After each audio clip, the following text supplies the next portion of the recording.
Quiero comenzar haciendo un pequeño resumen. La semana anterior estuve hablando acerca de cómo Jesús estaba con la multitud, le enseñó a la multitud y luego de eso, cuando salió, vio dos barcas y a los pescadores que limpiaban sus redes y entró en la de Simón, que es Pedro. Primero, podemos sentirnos a veces parte de una multitud, y para serles francos, sentirnos parte de una multitud a veces nos hace sentir solos. Pero debemos de comprender que la multitud siguió a Jesús. De hecho, en una ocasión orando, el Espíritu de Dios me guió a encerrar en un círculo en los 4 evangelios la cantidad de gente que siguió a Jesús. Dice: toda la ciudad se agolpó, el gentío, multitudes, no poca gente.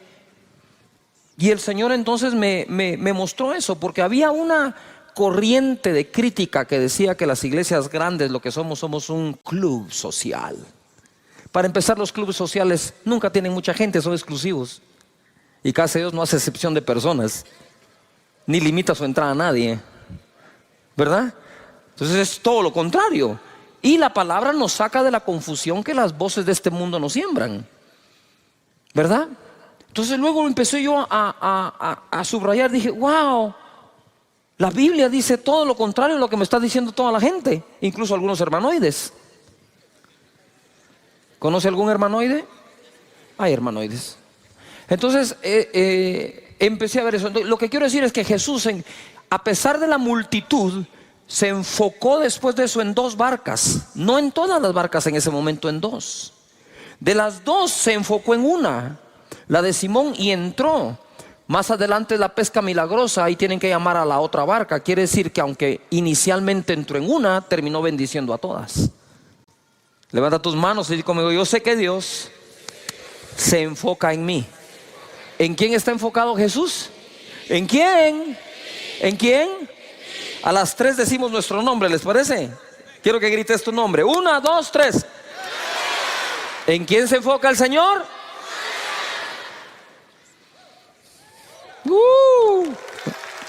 Él se enfocó. Pero después de la pesca milagrosa hay cosas que reparar. La barca se estaban hundiendo, están llenas de agua. Esas las puede reparar un pescador, un experto en barcas. Las redes se rompieron, hay que repararlas. Pero ¿quién reparaba a Pedro, que cuando hace la pesca milagrosa dice: soy un hombre pecador, apártate de mí? Las 2 cosas estarían mal. ¿O qué lo hizo creer que era pecador? ¿Que no pescó nada la noche anterior? ¿No es cierto que cuando no te va bien en algo empezás a revisar tu vida? ¿En qué pequé? ¿Cuántos lo hacemos? Claro, empezamos a revisar en qué pequé, en qué pecado, qué hice mal. Y tal vez eso surge de algo que llevamos dentro, que todavía no ha sido arreglado. Entonces Jesús se enfoca en las 2 barcas, se enfoca en la de Simón, se enfoca en la pesca que necesitaba para que la economía sanara de Pedro, pero además se enfoca en el pescador. Él está enfocado en ti, por encima de tu empresa, por encima de lo que haces, tu profesión o a lo que te dedicas. Él se enfoca en ti. Amén. Muy bien. Ahora quiero entrar a otra parte que tiene que ver con todo lo de las barcas. Les dije que las barcas normalmente se usaban o para transporte de un punto a otro, o se usaban para conseguir la provisión. La pesca era una de las fuentes de ingresos más importantes en Israel, en el mar de Galilea. Por lo tanto, o salían a buscar una provisión o se salían a transportar. Quiero hablarles hoy algo que sucedió mientras se transportaban. Dice Marcos capítulo 6, verso 45: enseguida hizo a sus discípulos entrar en la barca e ir delante de él a Betsaida. Él los hizo entrar en la barca. Se meten a la barca, se me van para Betsaida, en la otra ribera. Entre tanto que él despedía a la multitud. Y después que los hubo despedido, se fue al monte a orar. Usted sabe que yo una vez traté de despedir gente en el templo Pinula. La fila para despedirlos salía del templo, se daba la vuelta a todo el templo, pero nadie se quería despedir, todos querían oración. Yo digo: pues sí, suelta, pero ya oré, déjenme darle la mano, darle un abrazo. No, orar. Orar por el papá, por el tío, el hermano, el marido, el exmarido, el suegro, el ex suegro, la mascota, el perro, el gato, todo. Y después que los hubo despedido, se fue al monte a orar. Ojo acá. Esto es muy importante. Esto es más importante de lo que crees. No es solo cuestión de ir y orar, sino es cuestión de ocupar tiempo para bajar las revoluciones,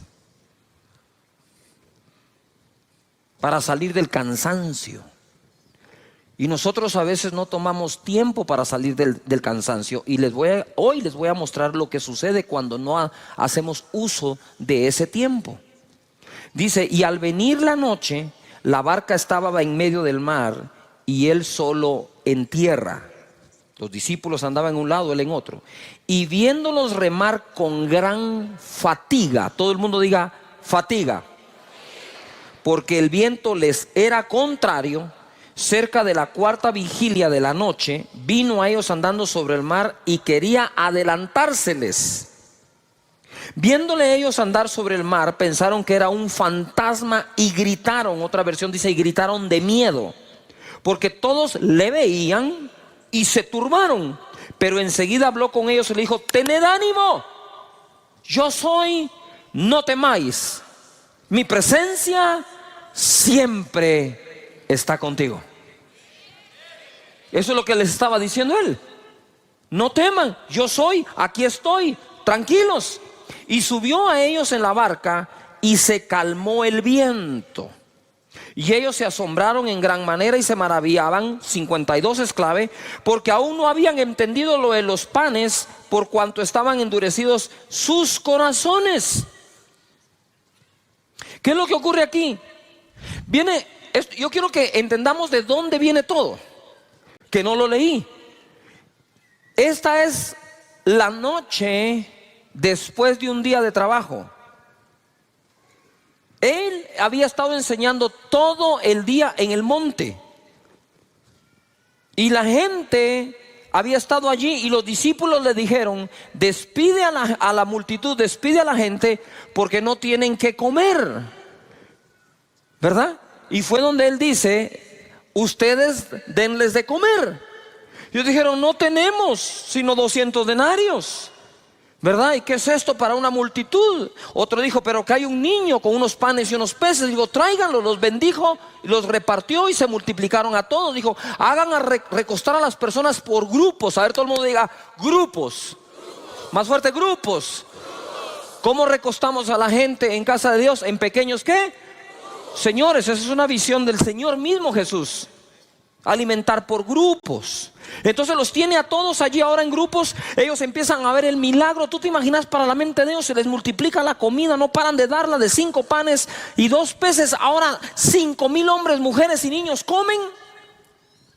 Y todo el día enseñó. ¿Cómo estaban al final del día? Cansados. Cansados, pero Jesús habría de darles una gran lección y le dice, váyanse ustedes del otro lado, al otro lado, quiero que vayan en el barco al otro lado, yo los alcanzo después. Cuando él termina de despedir a la multitud, yo no sé qué hora es, pero les tomó la noche entera llegar al otro lado, porque llegó de madrugada donde estaban ellos. Entonces ahora viene él y despide a la multitud y piensa, estoy seguro, debo correr a alcanzar a estos porque ya van a llegar del otro lado. Sin embargo, hace una parada y dice, no, voy a subir al monte a orar. Voy a subir al monte a orar. Tengo que reparar mis fuerzas, porque el agotamiento, señores, es un serio peligro para el manejo de nuestros pensamientos, emociones y toma de decisión. Abusamos el día de reposo utilizándolo para lo que Dios nos dejó. Dios te dice 6 días trabaja, 1 no me trabajas. Y Jesús lo aplicó. Si tú quieres seguirlo 7 días dándole, dale. Nada más te voy a recomendar que vayas donde los psicólogos a que te den una tu terapia y que te saquen de donde te vas a meter. Yuhu. Jesús trabajaba duro, pero nunca se quemó. Entonces, nota esto. Primero se transportan. Él dice que se les quiso adelantar. Como todo líder, ¿verdad? Necesita ir adelante a veces. Y él se les quiso adelantar. Pero creo que cuando vio la situación dijo, aquí no vale la pena que me adelante, mejor me lo subo al bote ellos también. Ahora, ojo acá. Ellos están allí y dice la palabra que cuando Jesús los vio, ellos estaban fatigados. Diga de nuevo, fatiga. Espérame, ellos no estaban cansados. Ellos estaban, ¿qué? ¿Cómo estaban? Fatigados. Tenían una fatiga. Y dice, una gran fatiga. Porque estaban remando. Pero estaban remando contra el viento. Nunca va a ser lo mismo remar con el viento a favor que remar con el viento en contra. Y nosotros tenemos épocas en donde el viento sopla a nuestro favor y épocas en donde el viento sopla en contra, no a nuestro favor, en contra nuestra. En contra de la familia, en contra de tu persona, en contra de tu llamado, en contra de tu servicio, en contra de tu servicio profesional, en contra de tu oficina. Y hay vientos que son contrarios, vientos en la economía, vientos en la política, vientos en cualquier tipo. Se crean ambientes en donde remar cuesta mucho. Ahora ellos estaban fatigados y llega Jesús y dice la palabra que se espantaron. Ellos creían que era un fantasma. Cuando estás fatigado, cuando no has hecho tiempo para meditar en su palabra, para reposar en él, lo que es tu salvación, tú lo miras como una amenaza. Lo que es el Salvador, tú lo miras como un fantasma. Así solemos verlo. Porque la fatiga, el cansancio, incluso emocional, distorsiona la manera en que podemos ver las cosas. ¿De qué manera veo? Muchas veces veo de acuerdo al estado de ánimo que tengo. Nosotros muchas veces, aunque no querramos, en nuestra naturaleza respondemos desde nuestro estado de ánimo. Tener una conversación con alguien con el estado de ánimo bajo y decís, uy, esto va contra el viento. Entonces, viento en contra, remando. Lo hubieran aguantado mejor si no hubieran pasado el día entero sirviendo. Pero es que pasaron todo el día sirviendo a 5,000 hombres, más mujeres, más niños. Y todavía encima de eso iban confundidos porque no habían entendido todavía lo de los panes y los peces. Mira, hay milagros que no entendemos cómo van a pasar y otros milagros que no entendemos cómo pasaron. No sé cómo pasó, pero pasó, bendito sea Dios. Y aquí yo creo que iban pensando, remando, pensando. Imagínate ese agotamiento. Tengo un agotamiento mental y un agotamiento físico. El viento está en contra. Empiezo a querer cualquier cosa, no voy a llegar a la orilla, se va a hundir la barca, peor si viene una tormenta, aquí ya no tenemos cómo, que no nos agarre mal parado este día. Y empezás a hacer el listado de cosas. Pero de pronto llega el Señor y encima de eso es un fantasma. Cuando estás agotado mentalmente y físicamente, empezás a ver cosas negativas donde no lo hay. No me quieren, no me aman, me abandonan. El grupo, el líder, la vigilia, uy, qué tanto trabajo. Y empezás, y quizás nada de eso está malo, sino que estás respondiendo desde tu corazón que está afectado por agotamiento.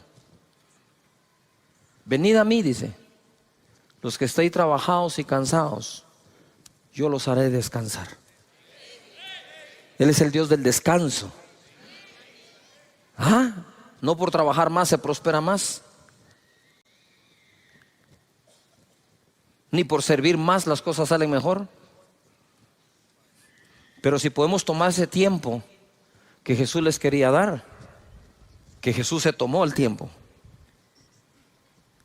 Dijo, no, yo sé que los tengo que alcanzar, pero ahora es tiempo de ir a buscar al Padre, de adorarlo, de recuperar fuerzas. El ánimo hay que recuperarlo, y entonces los alcanzó.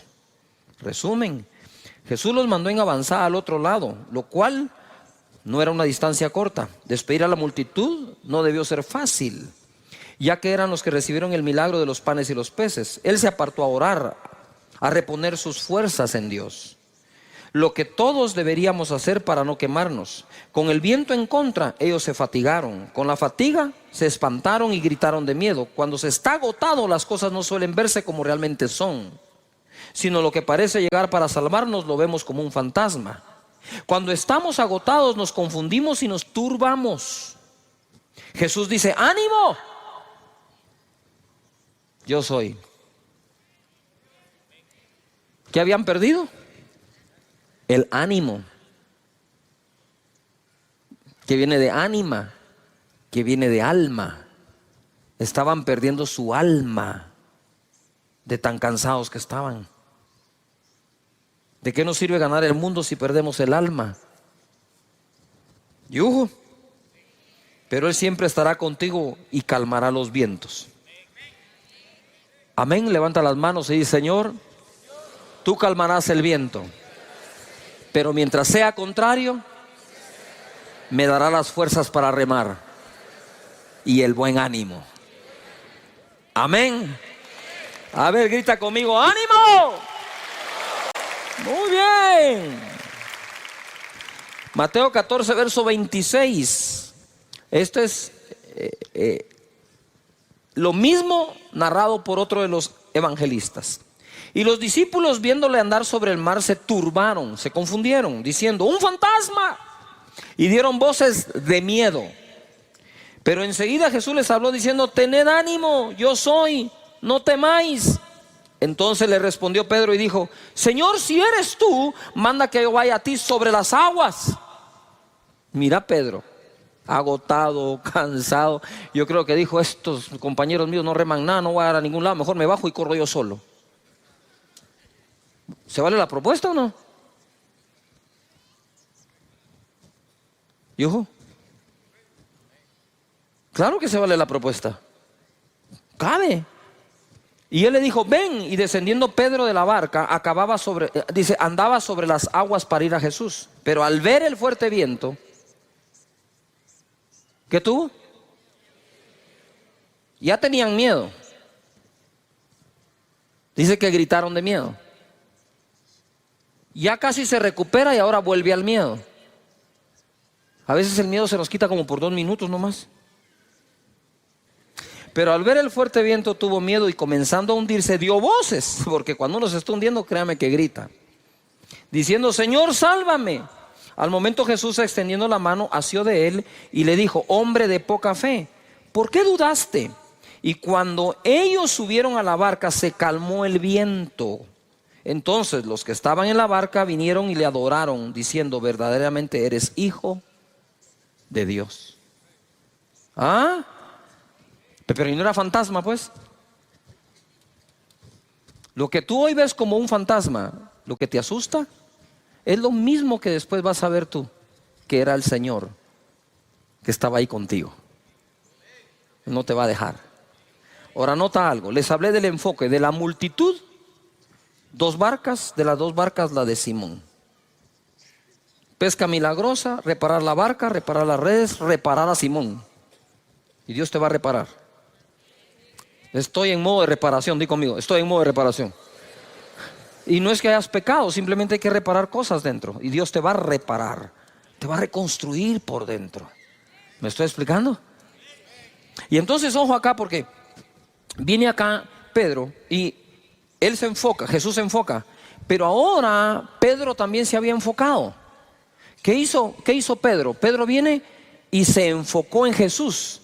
Es un fantasma, tengan ánimo, yo soy. Y Pedro le responde: si eres tú, tú dijiste que eres tú, tú dijiste eso, ahora si eres tú, manda que yo vaya sobre las aguas. Ven, le dijo, y le dio una prueba de que era él.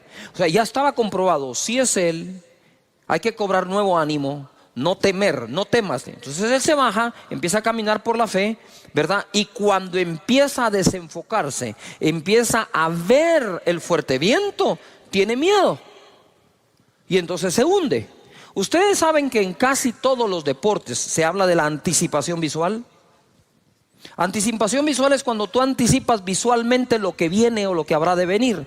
Y son diferentes cosas. Por ejemplo, ¿verdad? Cuando un futbolista corre, él debe levantar la cabeza para ver a dónde va el centro. Solo levanta la cabeza. Es impresionante cómo tu cuerpo, tu cerebro, agarra distancia, fuerza, altura, velocidad, efecto. Y una vez lo mira, ¡pah!, patean la bola a la cabeza del que vio. Eso es en distancia corta, mediana o aún larga. ¿Ha visto esos que patean la bola de un extremo a otro de la cancha y al pecho del otro futbolista? ¿Y cómo así? Porque la anticipación visual prepara todo tu cuerpo para actuar. En el tenis no le puedes quitar la vista a la pelota. Aun cuando pegas aquí, viendo, cuidado, el golf, pegas y tienes que dejar la cabeza ahí porque tenías que tener tu mirada ahí. En el esquí siempre esquías 3, 4 curvas adelante. Normalmente en el esquí no esquías el presente, esquías el futuro.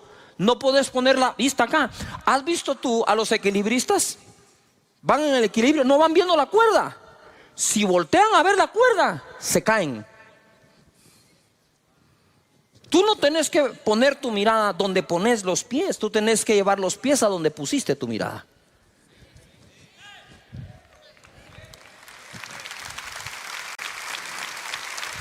Donde pongas tu mirada, los pies van a responder. Entonces siempre se nos dice, por ejemplo, tú vas a caminar, tú no caminas así. Tú mirás y caminás. Pedro vio a Jesús y caminó. Pedro vio la tormenta y se hundió. Las dos cosas las tenés presentes. ¿Tenés una tormenta o un viento fuerte contrario? Sí lo tenés. Y tenés a Jesús. Pero sí te digo algo, no puedes ver las dos.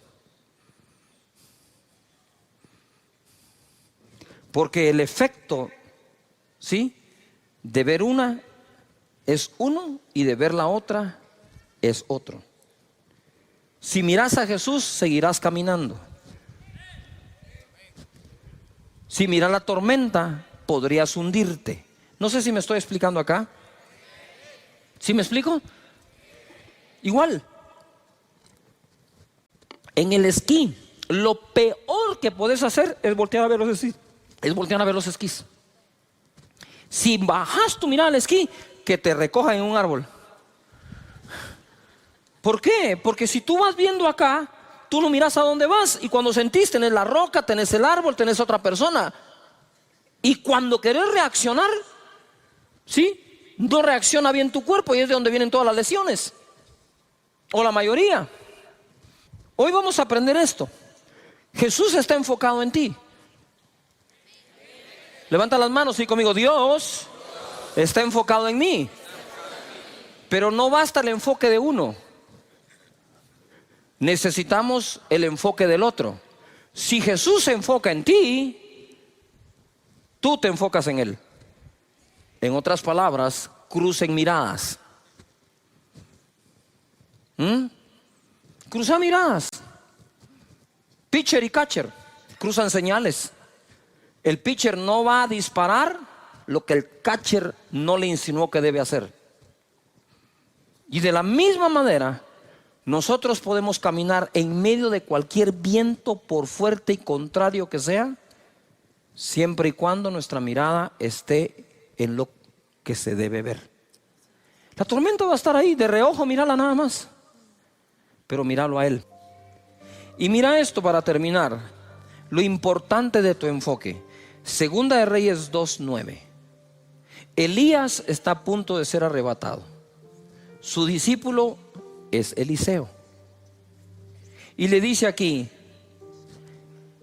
Eliseo a Elías: dame una doble porción de tu espíritu. Porque hay cosas, y pongan atención líderes, que no podés alcanzar con tus talentos naturales, sino lo podrás alcanzar con una porción igual o el doble de aquel que fue tu mentor.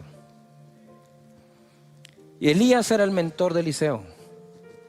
Y Eliseo le dijo: solo tengo un punto de comparación para pedir algo. Por favor, dame el doble de lo que tú tienes. Y mira lo que le contesta Eliseo a Elías, Eliseo: pide lo que quieras que haga por ti antes que yo sea quitado de ti. Y dijo Eliseo: te ruego que una doble porción de tu espíritu sea sobre mí. Te ruego. Y Elías le va a decir: esto no lo conseguís rogando, esto lo conseguís poniendo atención. Mira lo que le dice. Él le dijo: cosa difícil has pedido. Si me vieres cuando fuere quitado de ti, será hecho así, mas si no, no. Si me vieres cuando fuera apartado de ti, pues es re fácil. Mírame, porque está fácil. Pero entonces, ¿por qué dijo que es cosa difícil? Por lo que ocurre después, dice: y aconteció que yendo ellos y hablando, he aquí un carro de fuego, con caballos de fuego, apartó a los dos, se puso en medio, y Elías subió al cielo en un torbellino. Viéndolo Eliseo,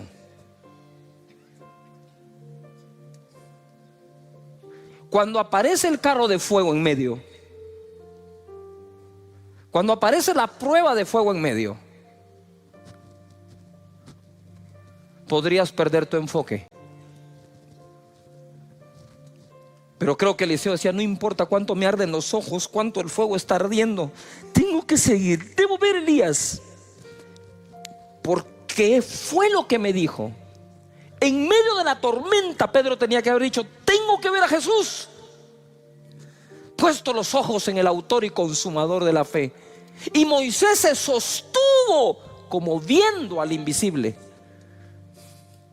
Nos sostiene lo que vemos o nos hunde lo que vemos, y las dos cosas están presentes para que escojas: el fuego del carro y Elías, el fuerte viento y Jesús, la persecución de los egipcios o el invisible. Siempre estarán las dos opciones para que escojas.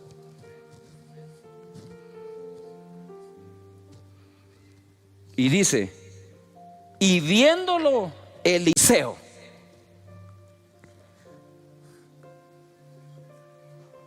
¿Cuántos van a poner su mirada en Jesús todo el tiempo?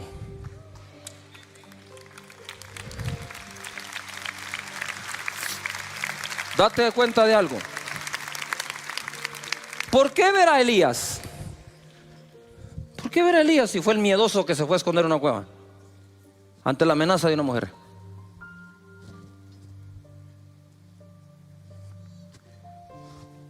Que eso fue lo que el mismo profeta le dijo.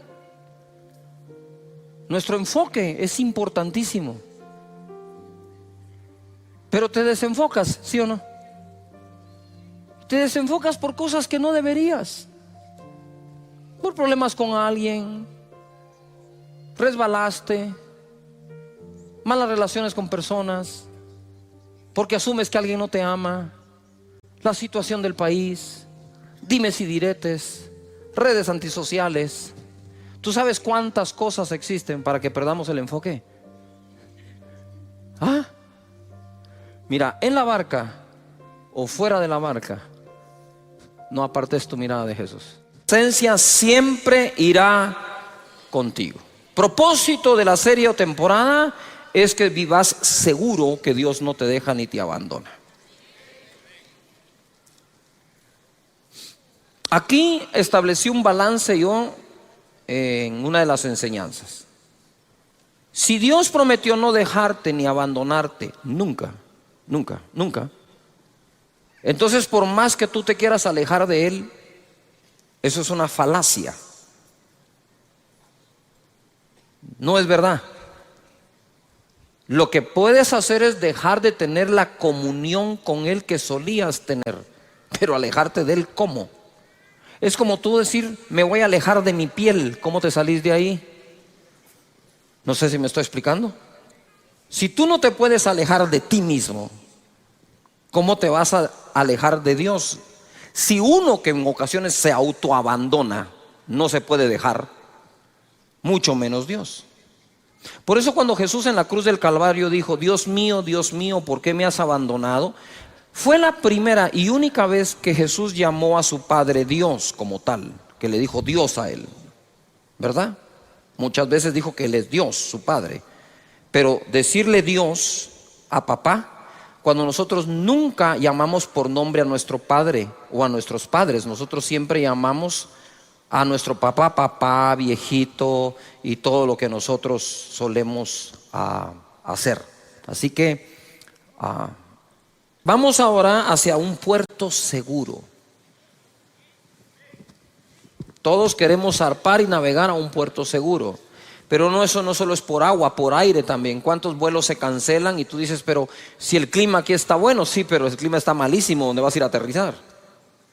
El clima tiene que ser bueno donde despegas y donde aterrizas. Y el clima debe ser bueno de donde zarpas y a donde tú llegas a anclar o el destino que estás buscando. En Hechos 27:13 he estado hablando mucho de esta tormenta que sufrió Pablo.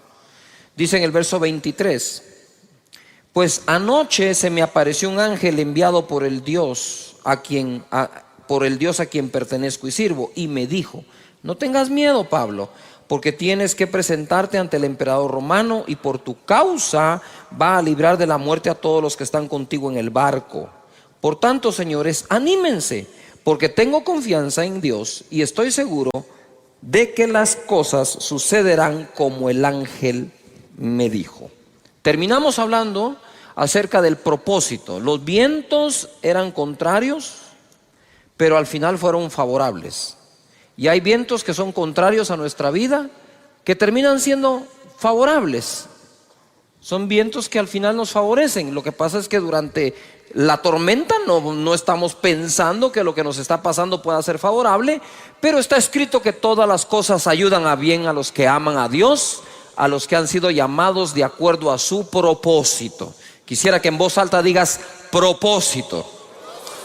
Si Dios tiene un propósito para ti con los planes de bien y no de mal, para hacerte al final el bien que estás esperando, debes de reposar, descansar, confiar plenamente en que hasta los vientos contrarios te llevan al puerto seguro, que es donde Dios te quiere tener, que es lo que Dios quiere hacer.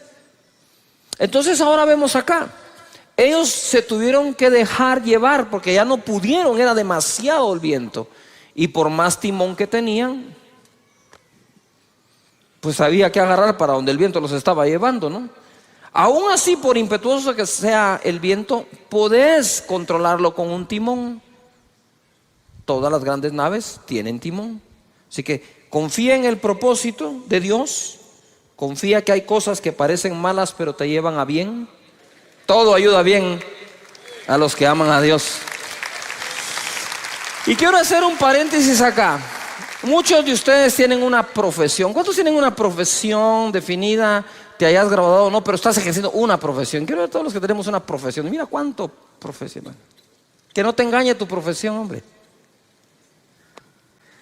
Porque cuando fallan las cosas en tu profesión, querés meter a Dios en la profesión, en lugar de preguntarle a Dios qué otra cosa podés hacer. No sé si me estoy explicando. Eres dentista, te quiebras la mano, no la puedes volver a mover. ¿Qué vas a hacer? Pues te vas a tener que inventar algo. Ah, no, esto que es lo que yo sé hacer. Porque la profesión, cuando por fin la tienes, te amplía el horizonte. Más adelante dice, de aquí no pasás. Es la fe lo que nos saca adelante, por encima de la profesión. Porque no siempre se termina ejerciendo la que uno estudió toda la vida. La vida puede cambiar. Hay circunstancias que nunca escogimos nosotros y nos llegan del puro aire, como decimos. Entonces la fe detona la capacidad de adaptación que nosotros podamos tener en esta vida. Pero si tu mente está allí, es más, tu mente no, te lo voy a hablar claro, tu orgullo está allí en lo que más sabes hacer, pero lo que más sabes hacer no te está dando de comer, aprendí a hacer otra cosa por la fe. Y ojo, al rato te va mejor, ¿verdad? Muy bien. Santiago capítulo 3 verso 2 nos va a hablar del timón de la nave. ¿Cuál es el timón de la nave? Santiago 3:2 dice: porque todos ofendemos muchas veces. A ver, ¿cuántos de ustedes alguna vez han sido ofendidos por alguien? Quiero ver la mano. Todos los que han sido ofendidos. ¿Cuántos de ustedes han ofendido a alguien? Quiero ver todos los que hemos ofendido a alguien. Deje la mano ahí levantada. Si usted ofendió sin querer, la mayoría de las veces, levánteme la otra mano. ¿Por qué no piensa así cuando lo ofenden? ¿Ya se dio cuenta que todos aceptamos que la mayoría de las veces ofendimos sin querer?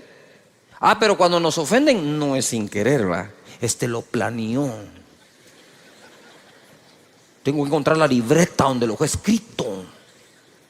Y empezás con esa tu teoría de conspiración. El timón de la nave dice: todos ofendemos muchas veces. Si todos ofendemos muchas veces, la inteligencia emocional bien desarrollada es vital. Aprender a perdonar y dejar eso en el pasado. Si alguno no ofende en palabra, este es varón perfecto, capaz también de refrenar todo el cuerpo. Quiere decir que si puedo llegar a refrenar mi boca, puedo refrenar todo. He aquí nosotros ponemos freno en la boca de los caballos para que nos obedezcan y dirijamos así todo el cuerpo. Mirad también las naves, aunque tan grandes y llevadas de impetuosos vientos, son gobernadas con un muy pequeño timón por donde el que las gobierna quiere. Yo quisiera que me pongan algunas fotografías de ejemplos de timón. Muy bien, ustedes pueden ver ahí es un avión gigante. Pero ustedes saben ahora, la vez pasada me entraron a una cabina para que viera. Ustedes pueden ver ahora el timón. Sí, es un pequeño stick. Cuando yo entré y vi eso dije: ¿y con eso vas a manejar este chunche? Sí, me dijo. Y la verdad, ni con esto, me dijo. Apacha un botón y esto despega, vuela y aterriza solo. Y entonces, ¿para qué te pagan a vos? Le dije, pues por si no funciona. Pero uno entra a un avión de ese tamaño y mira, dice uno: ¿qué pasó con el timón? Este es el timón ahora. ¿Cómo puede llevar usted el control de un avión que puede llegar casi a la velocidad del sonido con ese pequeño timoncito? Pues así es. Es como la palanca, puede ser pequeña, puede mover el mundo. Siguiente ejemplo. Mira un carro de Fórmula 1, 320 kilómetros por hora. 320 kilómetros por hora. Si cuando uno acelera en esos carros potentes a más de 100 de un solo, siente que el estómago lo dejó tirado, en esto a saber qué se debe sentir, pues. Usted sabe que los niños, acá tenemos miembro de la congregación, un joven de 12 años en go-kart va a 130 kilómetros por hora. 130. Este va a 320, 340. Y miren el timón. Y en ese timón lleva el control de todo. Pero deje ese gran carro con potencia. Lo más seguro es que usted tenga un auto que ya le sube volumen al radio, que ya le apacha unos botoncitos, ya lleva más controles. O sea, como que el control no lo dejan en el timón, el gobierno de la nave. Aquí hay otro ejemplo, ¿verdad? Caballo. Ahí está, el freno. Así que no siempre funciona esa onda del freno, ¿verdad? Pero no podemos negar que con eso se guía a un caballo. Y aún toda bestia animal puede ser domesticada por el hombre. Dice la palabra acá que es gobernada por un pequeño timón por donde el que las gobierna quiere. Levanta las manos y di conmigo: yo puedo llegar a gobernar mi vida por donde yo quiero. Pero hay que aprender a usar el timón. Verso 5. Así también la lengua es un miembro pequeño, ¿verdad? Aunque nosotros siempre tenemos a un amigo que es lengua larga, ¿verdad? Lengua viperina. Pero ¿qué lengua es este, ¿verdad? Así también la lengua es un miembro pequeño, pero se jacta de grandes cosas. Es decir, es capaz de hacer grandes cosas. He aquí cuán grande bosque enciende un pequeño fuego. Basta un buen fosforazo para quemar el bosque entero. Y la lengua es un fuego. Miren lo que es la lengua. La de todos. Si no entendemos la definición que las escrituras le dan, no vamos a saber qué hacer con ella. Y dice, la lengua es un fuego, un mundo de maldad. ¡Yujú! La lengua está puesta entre nuestros miembros y contamina todo el cuerpo. Quiere decir que hay cosas que le pasan a nuestro cuerpo culpa del uso de la lengua. E inflama la rueda de la creación. ¡Yujú! Y ella misma es inflamada por el infierno. Cuando uno lee este verso le dan ganas de arrancarlo, ¿verdad? No de subrayarlo, sino de tacharlo, porque de verdad es muy fuerte. Pequeño verso que me está diciendo, la creación es inflamada por la lengua, pero la lengua es inflamada a su vez por el infierno. Por eso dice que es un mundo de ¿qué? Maldad. ¿Qué es lo que quiero decir con eso? Es, si nosotros comprendemos y aceptamos esto, entenderemos la importancia de su uso. ¿A cuántos han metido en problemas por un lenguazo, como decimos, verdad? ¿Sí? Y la otra pregunta es, ¿en cuántos problemas te has metido cuando has dicho algo? También.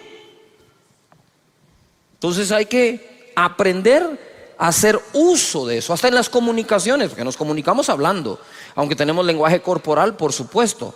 Pero ¿cuándo fue la última vez que no resolvimos un conflicto con nuestra pareja, con nuestros hijos, con nuestra familia, porque usamos malas palabras, porque las ponemos donde no van, porque las entonamos como no queríamos? ¿Cuántas veces nosotros hemos dicho, uy, no, eso no es lo que quiero decir, eso no era lo que quería decir, y yo no te dije eso? ¿Cuántas veces hacemos eso? La pregunta que te quiero hacer hoy es, para que la meditemos, ¿hasta dónde te ha llevado eso? ¿Hasta dónde te puede llevar eso? ¿A la destrucción de una relación? ¿De una amistad? ¿De un país? ¿Acaso no fue a través de palabras que nos han querido destruir? Palabras sacadas de contexto. La lengua, ¿qué? Es un mundo de ¿qué? De maldad. Pero es así.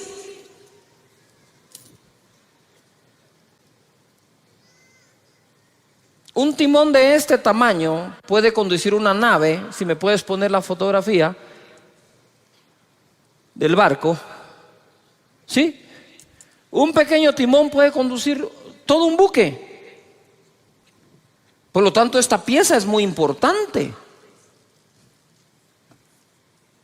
No la puedes desconectar, no hay manera de que tomes el rumbo. Entonces, ¿qué es lo que quiero decir? Es que el rumbo de nuestra vida al final está en nuestra boca. Dice la Escritura que el hombre come del fruto de sus labios. Por lo tanto, aprender a hablar no se trata de que aprenda a hablar el que se presenta en público. Debemos hablar en público aquellos que sabemos hablar en privado o sostener una conversación con una persona. De tal manera que nosotros le hemos restado importancia a una conversación, y dice la Biblia, las malas conversaciones corrompen las buenas costumbres. Entonces quiere decir que ese bendito timón tenemos que aprender a usarlo. Ojo acá, así como puede ser inflamado por el infierno, así como esa lengua puede inflamar la rueda de la creación, como un pequeño fósforo puede incendiar un bosque, también lo mismo lo puede apagar. También lo mismo puede ser usado para bien o para bienestar. Por algo Jesús es la palabra de Dios encarnada.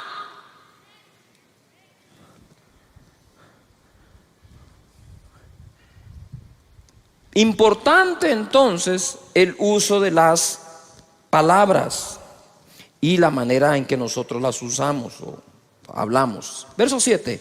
Porque toda naturaleza de bestias y de aves y de serpientes y de seres del mar se doma y ha sido domada por la naturaleza humana. A mí me impresiona que esto fue escrito hace 2000 años y ya hablaba de domar a los seres del mar, a las bestias del campo y a las serpientes. O sea, eso que nosotros vemos en unos acuarios con delfines amaestrados, eso ya existía. Tal vez no lo ponían en un lugar, pero aquí dice que se doman hasta los seres del mar. Pero ningún hombre puede domar la lengua, que es un mal que no puede ser refrenado, llena de veneno mortal. ¿Llena de qué? Veneno mortal. Algunos venenos actúan inmediatamente, ¿no? Pero hay otros que quedan ahí y van intoxicándolo a uno hasta que lo destruyen. Piensa, posiblemente algunas de las cosas que llevas dentro, heridas, traumas, tuvieron que ver con una conversación, más que con un hecho. Porque dejó escrito aquí el apóstol Santiago que tiene veneno mortal. Ahora quiero establecer un balance acá. Dice, todas las bestias, animales, seres, aves, peces es domado, pero ningún hombre puede domar la lengua. Pero date cuenta que cuando en el contexto está hablando de domar un ser ajeno a uno. Yo no puedo domar tu lengua, pero sabemos que sí podemos dominar la propia. Porque entonces perderíamos esperanza y de nada sirve que Santiago escriba esto. O sea, si no tenemos esperanza con nuestra propia lengua, entonces ¿para qué leer esto? ¿Qué sentido tiene? Solo nos está dando la información que estamos amolados y seguiremos igual. Lo que está diciendo acá es, tú puedes domar un delfín, tú puedes domar una ballena, tú puedes domar un águila, tú puedes domar una serpiente, tú no puedes domar una lengua. ¿Cuál lengua? La del otro. Tú no tienes control sobre las palabras que el otro va a decir, pero tú puedes tener dominio sobre las palabras que tú vas a usar. Jesús lo demostró. Amén. Luego dice acá, con ella, por eso está aquí, con ella bendecimos al Dios y Padre. Con ella maldecimos a los hombres, ojo, que están hechos a la semejanza de Dios. Entonces yo me ponía a meditar, si yo puedo respetar a Dios, ¿por qué no puedo respetar a lo que más se asemeja a Él? Si respeto al Creador, debo respetar a la criatura. Si respeto al Creador, debo respetar la creación. Si la mejor forma de llegar a ser ecológico es respetar al Creador de la ecología. ¿Me estoy explicando acá? Porque si respeto al Creador, voy a respetar su creación. Si hablo bien del Creador, ¿por qué no hablar bien de la criatura? Si no hay persona a la que no se le encuentre alguna virtud y se pueda hablar bien de él.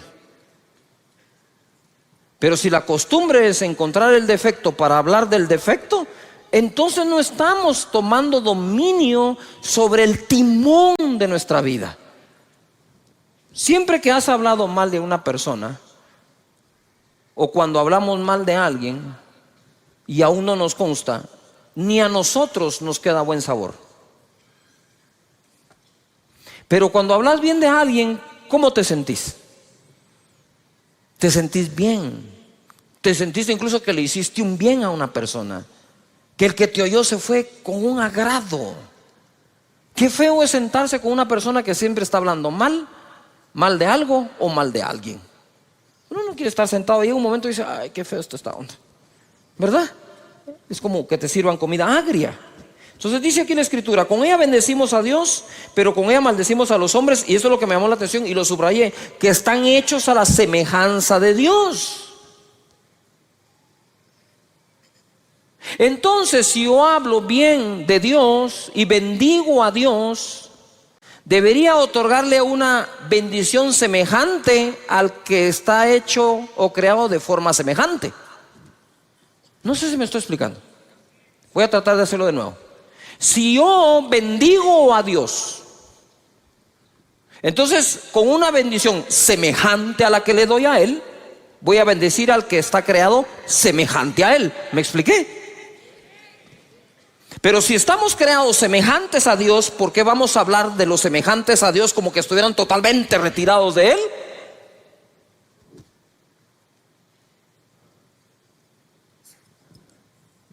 Ok, lo voy a poner de otra forma. Si tú eres como creación lo más semejante a Dios, mi comentario acerca de ti debe ser lo más semejante al comentario que hago de Dios. Lo voy a decir con otras palabras, pues voy a usar las palabras.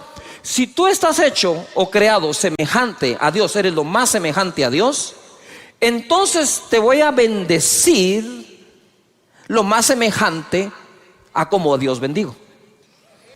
Si con la misma boca bendigo a Dios, dice la Biblia, pero con la misma maldices al ser humano que es semejante a Él, eso no tiene congruencia. Es incongruente totalmente.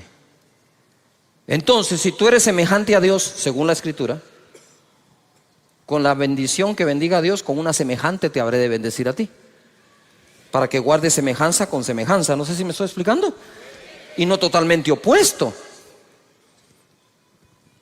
Mucho de lo que le decimos a la gente tiene que ver con lo que creemos de la gente. Importante. Dice acá, de una misma boca proceden bendición y maldición. Hermanos míos, esto no debe ser así. Lo cual entonces, esta frase vendría a contradecir lo que hace un momento dije del domar la lengua. Si dice, de una misma boca sale bendición o maldición, no debe ser así, entonces está hablando al dominio de la propia boca. Y cuando dice que no se puede domar la lengua, está hablando de la lengua del otro. No sé si me estoy explicando. Porque si él dice esto no debe ser así, lo que está diciendo es que de nuestra boca debería salir ¿qué? Bendición. Aunque les voy a poner un caso hoy un poco contradictorio acá, para que sepan el poder que tiene la boca. Amén. Ahora, este contexto que no puede salir bendición y maldición, el contexto donde quedó escrito es no poder bendecir a Dios y maldecir a los hombres. ¡Yujú! ¿Sí? ¿Estamos de acuerdo? Y dice acá, ¿acaso alguna fuente hecha por una misma abertura agua dulce y amarga? Hermanos míos, ¿puede acaso la higuera producir aceitunas o la vid higos? Así también ninguna fuente puede dar agua salada y dulce. Sin embargo, vemos que la dan. La nave tenía su propio timón. Ya contra el viento y el mar violento, los navegantes no pudieron dirigirla, sino quedar a la deriva. Apareció otro timón. Pongan atención, apareció otro timón, el de la palabra que el ángel les llevó. Y Pablo dijo, atracaremos en una isla y nadie perecerá. El timón que llevaba el capitán, llegó un momento que no importaba para dónde giraba, el viento era muy fuerte. Pensaban que iban a morir, pero apareció el verdadero timón de ese momento de la nave, que iba a ser la palabra que salió de la boca de Dios. ¿Me estoy explicando? Deja que la palabra de Dios, sus principios, sus valores y sus promesas te dirijan a un buen puerto y a un puerto seguro. De esa manera, nosotros podemos ver que apareció otro timón. Mateo 12, 33, 37. Para nosotros poder tener un mejor timón, lo debemos de saber conectar. Verso 33. Dice: o haced el árbol bueno y su fruto bueno, o haced el árbol malo y su fruto malo, porque por el fruto se conocerá el árbol. Esta palabra árbol malo en el original significa lo siguiente, pongan atención: corrupto de raíz. No es un árbol de mango que le salieron algunos malos mangos. Es un árbol de mango que todo le salió malo. Entonces el problema ya no fue un mango, el problema es el árbol completo. Entonces cuando habla aquí del árbol malo, no habla de un árbol que pueda tener defectos como tú y yo, habla de un árbol que es malo de raíz. Corrupto de raíz, podrido, malo, de pobre calidad, no apto para ser útil, indigno. Para que nosotros no emitamos juicios que no debemos. Generación de víboras, eso no es para ustedes. ¿Cómo podéis hablar lo bueno siendo malos? Porque de la abundancia del corazón habla la boca. Si la lengua es el timón, ¿a qué está conectado el timón? Al corazón. Si quiero mejorar el timón, pues debo mejorar el corazón. Porque dice después la escritura acá: el hombre bueno del buen tesoro del corazón saca ¿qué? Buenas cosas. Buenas cosas significa distinguido, agradable, excelente, correcto, placentero, saludable, útil, de buena naturaleza. Y el hombre malo del mal tesoro saca malas cosas. Ya dije que es el verbo, que es el calificativo para árbol malo. Ahora escucha el de malas cosas. Significa maldad. Malas cosas. Saca malas cosas, saca maldad. Diabólico. Débil. Inútil. Desagradable. Incorrecto. Satanás. O sea que hay gente que el diablo se le sale por la boca.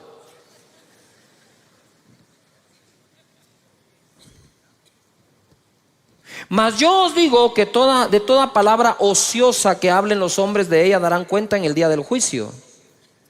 Ociosa significa inútil, pereza, infructuoso, no productivo. Verso 37, porque por tus palabras serás justificado y por tus palabras serás ¿qué? Condenado.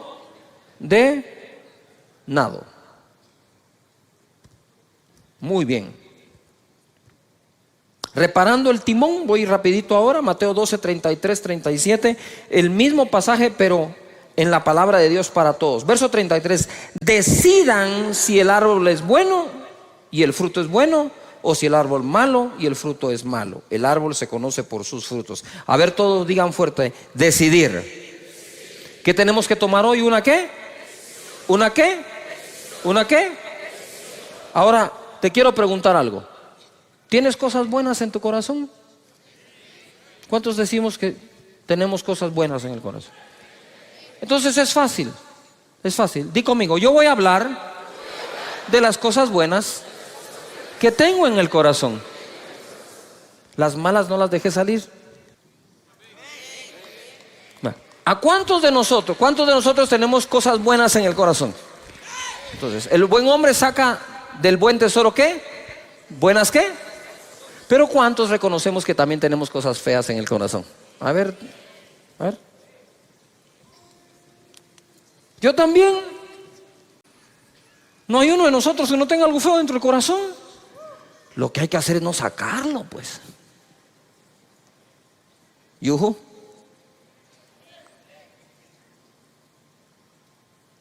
Tratarlo, sanarlo.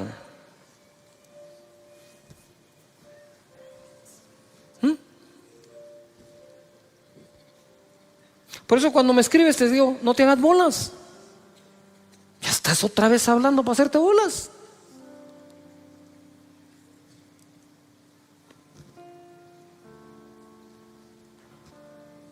¿Yujo? Claro que sí. La vez pasada yo jugando con unos amigos, hice un mal tiro y los amigos me decían, decilo, me decían. Saca esa palabrota. No, hombre, ni siquiera la estoy pensando. Pero si le agarra a pensar, lo que hay que hacer es procurar no sacarla. Todavía están acá. Porque todos tenemos cosas buenas y cosas malas dentro. Pero entonces dejemos que fluyan las buenas y abstengámonos de hablar de las malas. ¿Podríamos aplicar eso a las demás personas? ¿Sabes algo bueno de alguien? De eso habla de él. Si otro va a hacer el trabajo sucio, déjalo que sea otro, pero no tu boca. Amén. Porque debemos de bendecir a Dios. ¿Y bendecir a qué? A los hombres. Y sigo, ¿estamos de acuerdo? 34. Partida de víboras, dice acá. ¿Cómo pueden ustedes hablar lo bueno siendo tan malos? Lo que uno dice muestra lo que uno es en su corazón. ¿Yujú? Lo que uno dice muestra lo que uno es. El que es bueno lo es en su interior y habla de lo que tiene allí. De igual manera el malo lo es en su interior y habla de lo que tiene allí. Pero yo les digo que en el día del juicio la gente tendrá que dar explicación por cada una de las palabras inútiles que dijo. Las palabras que dijiste servirán para juzgarte, ellas te aprobarán o te condenarán. Efesios capítulo 4 verso 29 en la versión lenguaje actual dice: no digan malas palabras. Y dice, mira, al contrario, digan siempre cosas buenas que ayuden a los demás a crecer espiritualmente, pues eso es muy necesario. No hagan que se ponga triste el Espíritu Santo de Dios. Si algo pone triste al Espíritu es el uso de las palabras. Y por último voy a ir a esto, un controversial ejemplo. Por el amor de Dios, no se me vayan. ¿Sí? Todavía déjenme terminar esto porque quiero cerrar la serie con broche de oro. En Marcos capítulo 11 verso 21, bájame un poquito. Dice, entonces Pedro acercándose le dijo: maestro, mira la higuera que... ¿La higuera que qué? La higuera que qué se ha secado. ¿Tú creerías que Jesús maldijo? Pues a la higuera sí. Jesús el día anterior le dijo: nunca jamás alguien vuelva a comer de tu fruto. Y se secó. Quiero que tomen en cuenta esto, porque esto es muy poderoso. Respondiendo Jesús le dijo: tened fe en Dios, porque de cierto os digo que cualquiera que dijere a este monte: quítate y échate en el mar, y no dudar en su corazón, sino creyere, será hecho lo que dice. Y lo que diga, dice, le será ¿qué? Por tanto os digo que todo lo que pidiereis orando, creed que lo recibiréis y os vendrá. Y Pedro dijo: el que quiere amar la vida, el que quiere amar la vida y ver días buenos, refrene su lengua de mal y sus labios no hablen engaño. Entonces, ¿en dónde está nuestro futuro? En nuestra boca. ¿Por qué creen que siempre confesamos con una confesión que en la boca hay un milagro? Eso no es un dicho así nomás, qué bonito para empezar un discurso. Eso tiene sentido. Y ahí todos los domingos te lo repito, voy a hablar palabras de bien y no de mal, de salud, no de enfermedad, de riqueza, no de pobreza, de bendición, no de maldición, porque en mi boca está el control.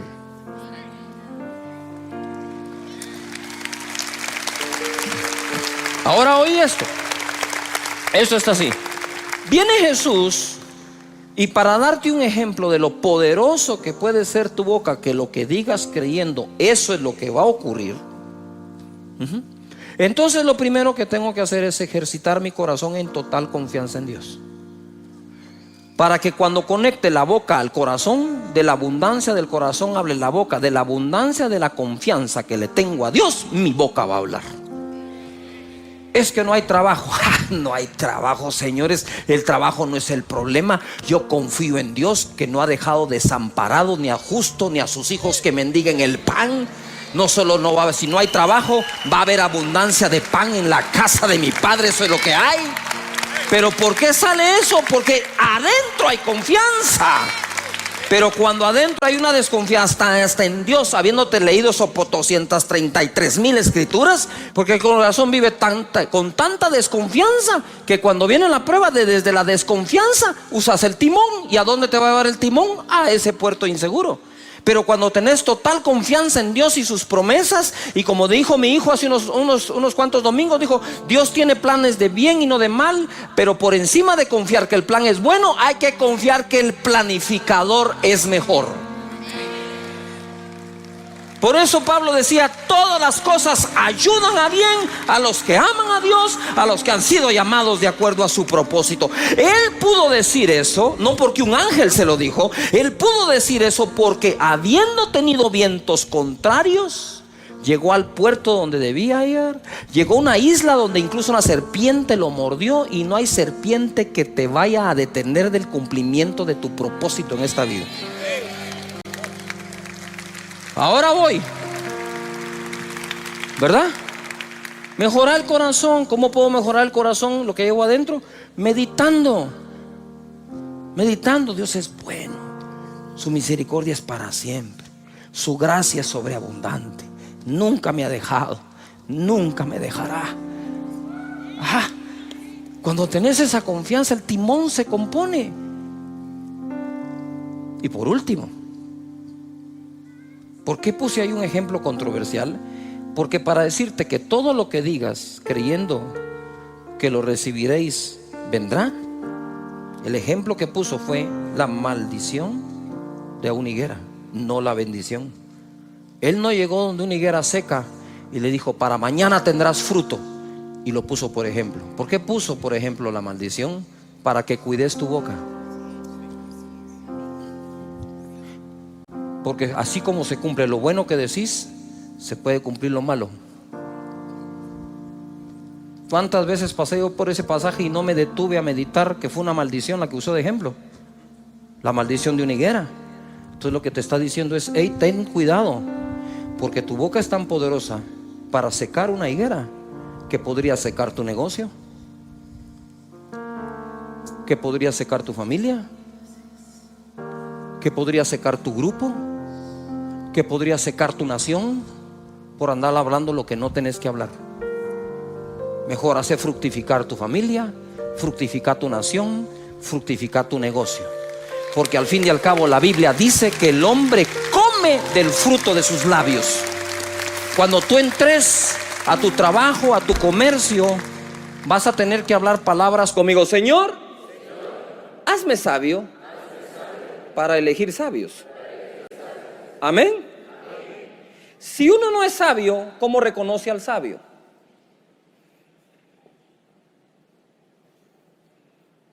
Yuhu. Tenemos que ser sabios, porque si somos sabios es porque tenemos sabiduría, y entonces a través de la sabiduría reconoces la sabiduría en otros. Este proceso de elegir gobernantes es importante que nosotros los ciudadanos crezcamos y maduremos para entonces de forma madura elegir a los gobernantes.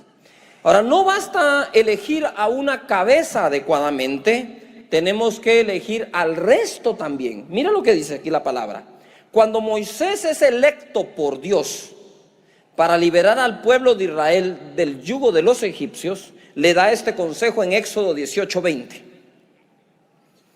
Y enseña a ellos las ordenanzas y las leyes. A ver, todo el mundo diga conmigo: leyes. Diga conmigo: un país necesita leyes justas. ¿Cuántos creen que necesitamos leyes justas en cada país? Amén. La Biblia dice: enséñale al pueblo las leyes y ordenanzas y que caminen en el camino correcto. El camino correcto uno lo camina gracias a las leyes y a las ordenanzas. Usted va en una carretera y le ponen camino sin fin, no siga. Curva peligrosa a 100 metros, frene un poco, va a pegar la cabeza en el windshield. Las ordenanzas, las leyes, las instrucciones nos pueden mantener en el camino ¿qué? Correcto. Pero en el verso 21, a ver, todos lo leen conmigo. ¿Estamos de acuerdo? Leámoslo pues. Dice así: además, escoge tú de entre todo el pueblo varones de ¿qué? Virtud, temerosos de Dios, varones de verdad, que aborrezcan la avaricia, y ponlos sobre el pueblo por jefes de millares, de centenas, de 50 y de 10. Todo el mundo diga organización. Ahora tenían leyes, tenían organización, pero necesitaban las personas que califiquen para esa organización bajo esas leyes. ¿Todavía está acá? Esto es hermoso. Les dice, además de enseñarle las leyes, debes escoger personas. Entonces, si logramos nosotros con la oración pedirle a Dios que nos dé un sistema de leyes justas con las personas correctas y los ciudadanos correctos, tendremos una nación justa. Amén. ¿Cuántos están dispuestos a poner su granito de arena en lo que a ti te toca para que esta nación sea leída como una nación de justicia? Amén.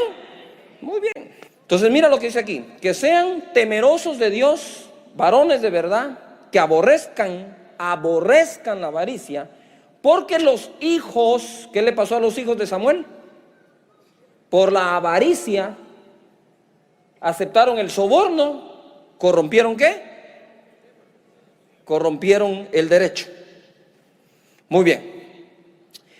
Proverbios 11:14 dice así: donde no hay dirección sabia, todo el mundo diga sabia. No basta dirección, si cualquiera puede dirigir, pero a veces dirigimos sin poner la sabiduría. Dice, donde no hay dirección sabia, ¿caerá quién? El pueblo. No solo caen los gobernantes, hermanos, el pueblo puede caer. Se derrumba una nación. Luego dice, mas en la multitud de ¿qué? Consejeros, ¿hay qué? ¿Hay qué? Muy bien. Entonces cuando uno va a elegir un presidente, debe de procurar a través de lo que se pueda y de quien se pueda averiguar si los consejeros de esas personas realmente son sabios, porque en ese consejo sabio lo que hay es seguridad. Y si queremos una nación con seguridad, lo que necesitamos es una nación sabia, que cuente con buen consejo, oportuno, a tiempo, correcto. Que la gente cuando vaya a hacer algo, alguien le diga, eso no es de Dios. Y el otro va a decir, pero eso conviene, aunque convenga, no importa que convenga, si no es de Dios, no, porque el principio de la sabiduría es el temor de Jehová. Si no tememos a Dios, no podemos gobernar. ¿Cómo así temer a Dios? Es un respeto a Dios, porque la tierra, la plenitud y todo lo que en ella hay, ¿sí? El propietario es Dios. Si el propietario es Dios, a Dios le vamos a dar ¿qué? Las cuentas.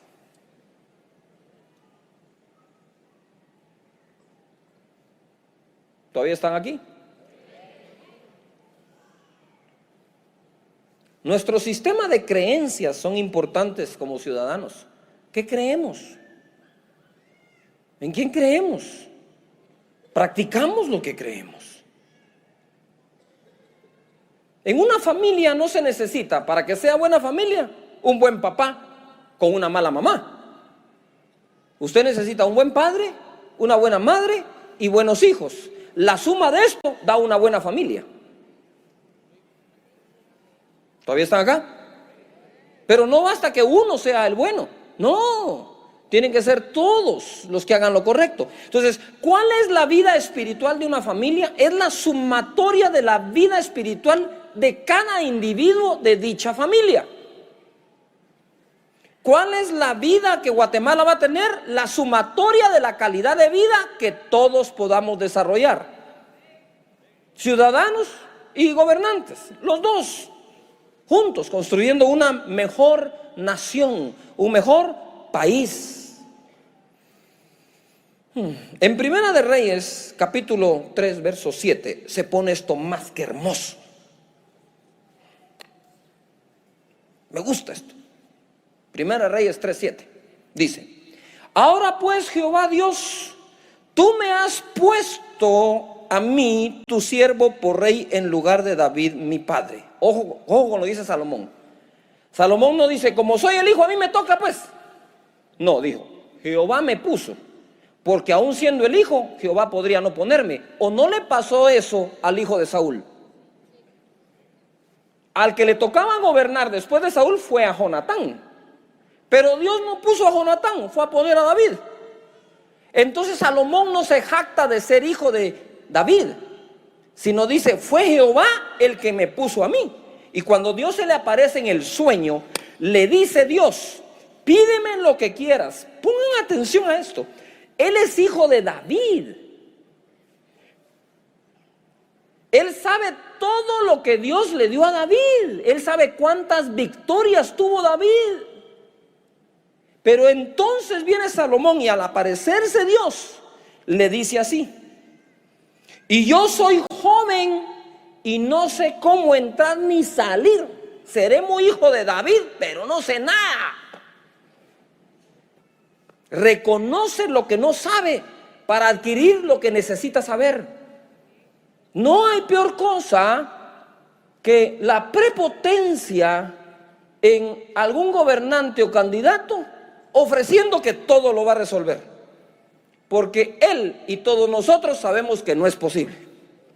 Y yo soy joven y no sé cómo entrar y salir. Era un joven sin experiencia, pero con el temor de Jehová.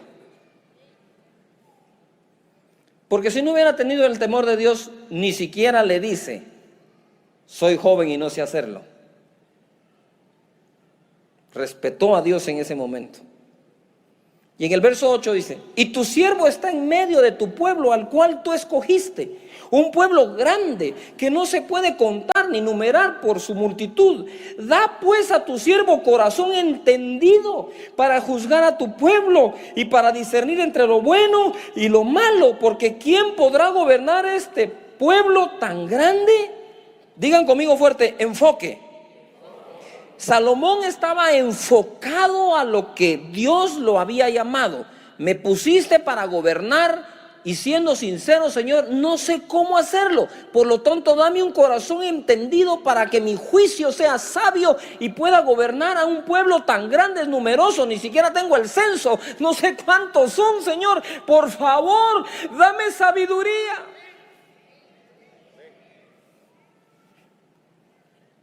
Y agradóle delante del Señor que Salomón pidiese esto, y le dijo Dios, porque has demandado esto y no pediste para ti muchos días, ni pediste para ti riquezas, ni pediste la vida de tus enemigos, sino que demandaste para ti inteligencia para oír juicio.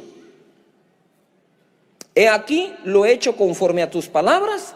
He aquí que te he dado corazón sabio y entendido, tanto que no ha habido antes de ti otro como tú, ni después de ti se levantará otro como tú. 13. Y aún también te he dado las cosas que no pediste,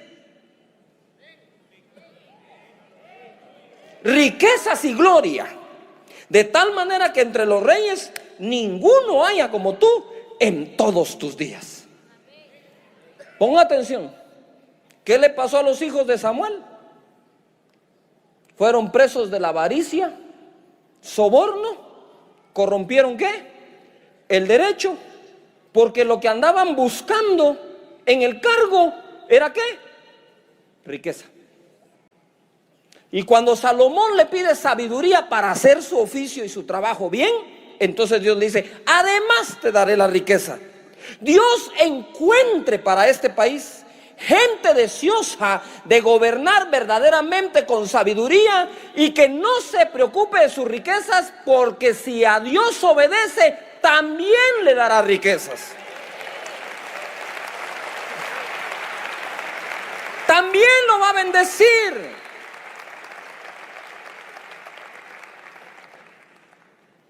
Dios bendice al que obedece. Dios bendice al que es correcto y trabaja bien. El mismo David decía: yo pastoreé al pueblo de Israel con la integridad de mi corazón y la pericia de mis manos. No solo era correcto de adentro en corazón, sino era capaz de hacerlo. Tenía habilidad para hacerlo. El Señor quiere levantar este país y los países de la gente que nos ve. Verso 14, ahora se pone algo que yo estoy seguro que no habían visto. Está muy ahí escondidito, pero es hermoso de verdad. Dice: y si anduvieres en mis caminos guardando mis estatutos y mis mandamientos como anduvo David tu padre, yo alargaré tus días. Cuando Salomón despertó, vio que era sueño y vino a Jerusalén, ojo, y se presentó delante del arca del pacto de Jehová. Y sacrificó holocaustos y ofreció sacrificios de paz, e hizo también banquetes a sus siervos. Eso fue lo que hizo Salomón. Vino delante de Jehová y presentó su sacrificio y sus ofrendas a Dios, al Dios de Israel, al Dios de su país, Jehová. Es de conocimiento de muchos, de que muchos gobernantes del mundo, no solo este país, no han consultado a Dios. No han bendecido su nombre, no han honrado a su nombre. Antes bien han consultado a brujos y han dejado que brujería entre a esas esferas. No se trata solamente de gente correcta, sino gente con el Dios correcto, que amen a Dios sobre todas las cosas. Levanta las manos y di conmigo: en esta nación se va a adorar al Señor.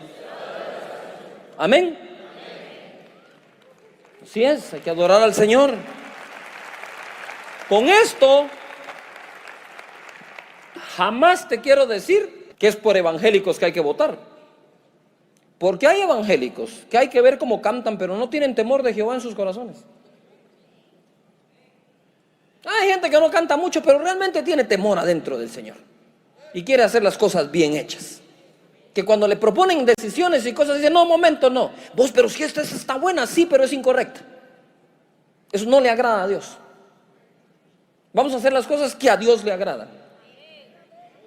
En otras palabras, el temor de Dios es: no se pase de inteligente, pues.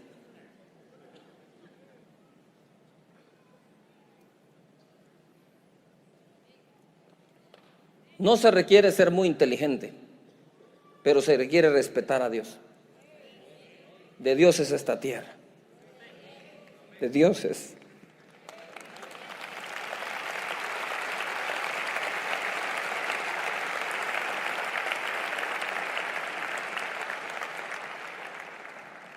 Mira lo que dice Primera de Reyes 3:16, el siguiente versículo. Y ahora agárrese la silla porque esto se pone fenomenal.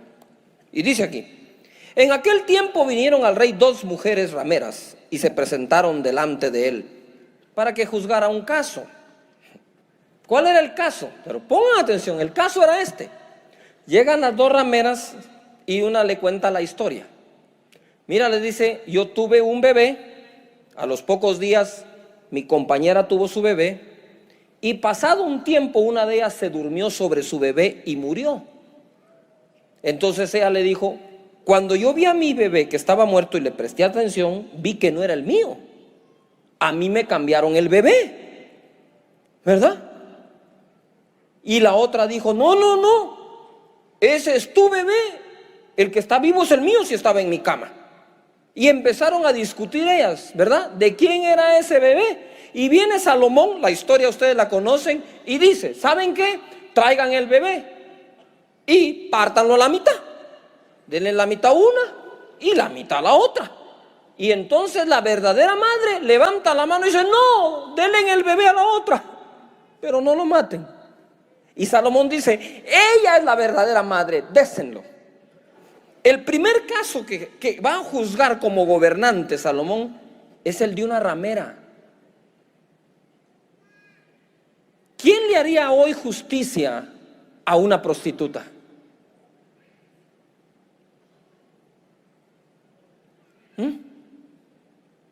Primera Reyes 3:28.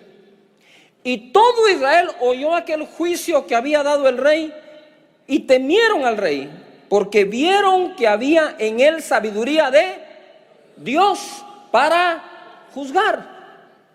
Diga conmigo fuerte, sabiduría de Dios. O sea, ¿qué era lo que Salomón tenía dentro? ¿Sabiduría de qué? Esa sabiduría de Dios no desechó a la ramera, sino que le dijo: te haré un juicio justo. Ven. Y juzgó Salomón. Que esa sabiduría que Dios le dé a Salomón le sea concedida a todos aquellos que estén en cargos públicos de gobierno, que se lo estén pidiendo con corazón sincero al Señor, y tendremos una mejor nación.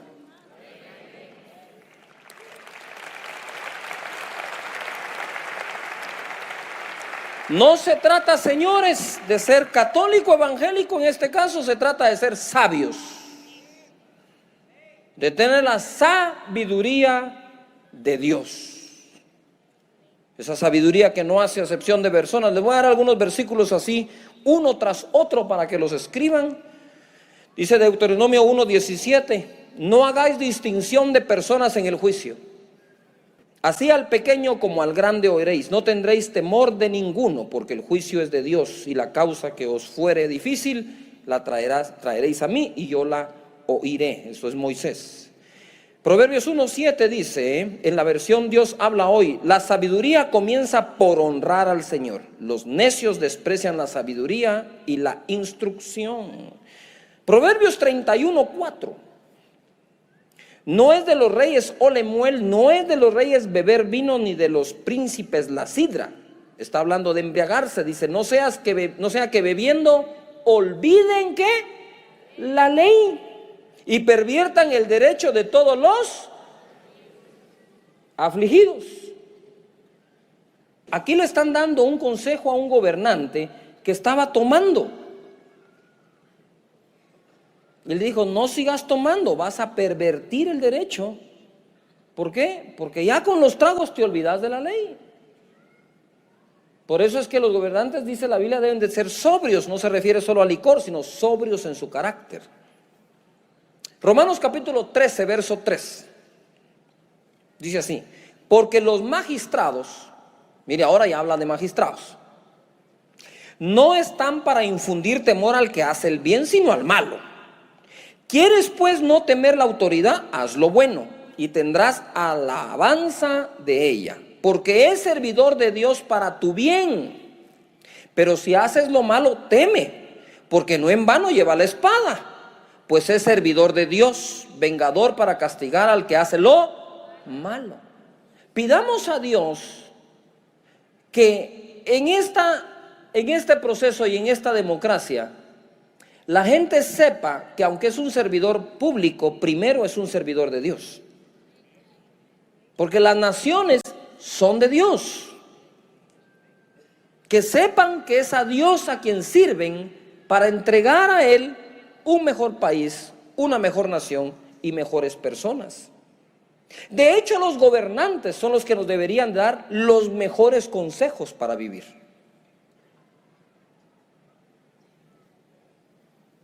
Como era en este tiempo. Dice aquí, verso 5: por lo cual es necesario estarles sujetos, no solamente por razón del castigo, sino también por causa de la conciencia. Pues por esto pagáis también los tributos o impuestos, porque son los servidores de Dios que atienden continuamente a esto mismo. Pagad a todos lo que debéis, al que tributo, tributo, al que impuesto, impuesto, al que respeto, respeto, al que honra, honra. No debáis a nadie nada, sino el amaros los unos a los otros, porque el que ama al prójimo ha cumplido la ley. Entonces, toda ley debe ser escrita para que se cumpla, ¿qué? Mandamiento de Dios: amar al prójimo. Las leyes deben de buscar que los ciudadanos practiquemos el amor de los unos para con los otros que Dios nos da. Dice la palabra aquí en Proverbios 14:34: la justicia engrandece a la nación, mas el pecado es afrenta de las naciones. Se lo leo en la versión Dios habla hoy. Leámoslo todos juntos, por favor. La justicia es el orgullo de una nación. El pecado es su vergüenza. Levanten las manos y digan: Señor, danos una nación donde exista la justicia y eso sea nuestro orgullo. Amén. Muy bien. Eclesiastés capítulo 10, verso 16. Ay de ti, tierra, cuando tu rey es muchacho y tus príncipes banquetean de mañana. Bienaventurada tu tierra cuando tu rey es hijo de nobles y tus príncipes comen a su hora para reponer sus fuerzas y no para beber.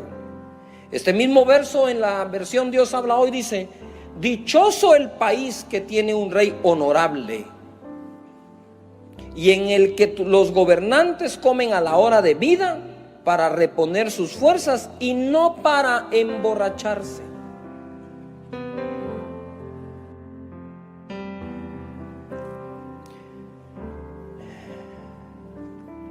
Ahí mismo en Romanos 13, verso 9, dice: porque no adulterarás, no matarás, no hurtarás, no dirás falso testimonio, no codiciarás, y cualquier otro mandamiento en esta sentencia se resume: amarás a tu prójimo como a ti mismo. Quiere decir que la base de una correcta sociedad es el amor. El amor trae el respeto. Si nosotros somos portadores de ese amor, démoslo, incluyendo a nuestros enemigos. Amad a vuestros enemigos, dijo Jesús. En esto se resume toda la ley, dijo Jesús, en que ames a Dios sobre todas las cosas y a tu prójimo como a ti mismo. En otras palabras, toda la ley que Dios dio era para que eso se cumpliera. Y dice aquí Proverbios 20:28: misericordia y verdad guardan al rey, y con clemencia se sustenta su trono. Dios habla hoy, esa versión dice: el rey se mantiene seguro en su trono cuando practica ¿qué? El amor y la verdad. Porque el resumen de la ley de Dios es amor. Cuando dejan el amor y la verdad, ya no están seguros en su trono.